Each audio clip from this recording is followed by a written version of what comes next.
Hi అండి, happy Vinayaka Chavithi. ఈరోజు మనం తుమ్మికూర ఎలా చేసుకోవాలో చూసుకుందాం. తుమ్మికూర పచ్చడి ఓకేనా. పచ్చిమిర్చి, చింతకాయ ఆయిల్లో బాగా ఫ్రై చేయండి.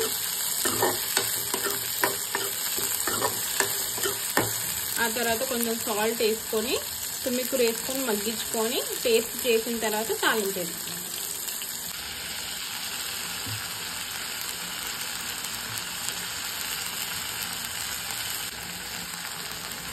వాటర్ అయినా వేసి కొంచెం వాటర్ వేసి మగ్గించుకోవచ్చు అండి, లేదా కొంచెం ఆయిల్ వేసి కూడా మగ్గించుకోవచ్చు, అది మన ఇష్టము. బాగా మగ్గిన తర్వాత చల్లారిన తర్వాత మిక్సీ చేసుకో. తుమ్మికూర, పచ్చిమిర్చి, చింతకాయ అన్నీ మగ్గిన తర్వాత మిక్సీ చేసుకోండి. చల్లారిన తర్వాత మిక్సీ చేసుకోండి.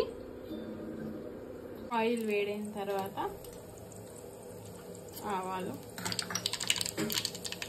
జీలకర్ర, ఎండుమిర్చి,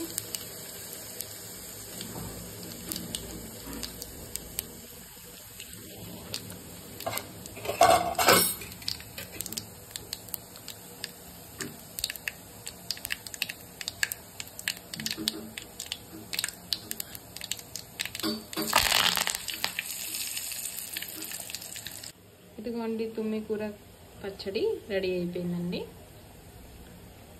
Once again, happy Vinayaka Chaviti to you and your family members. Please like, share and subscribe. Thank you. Bye.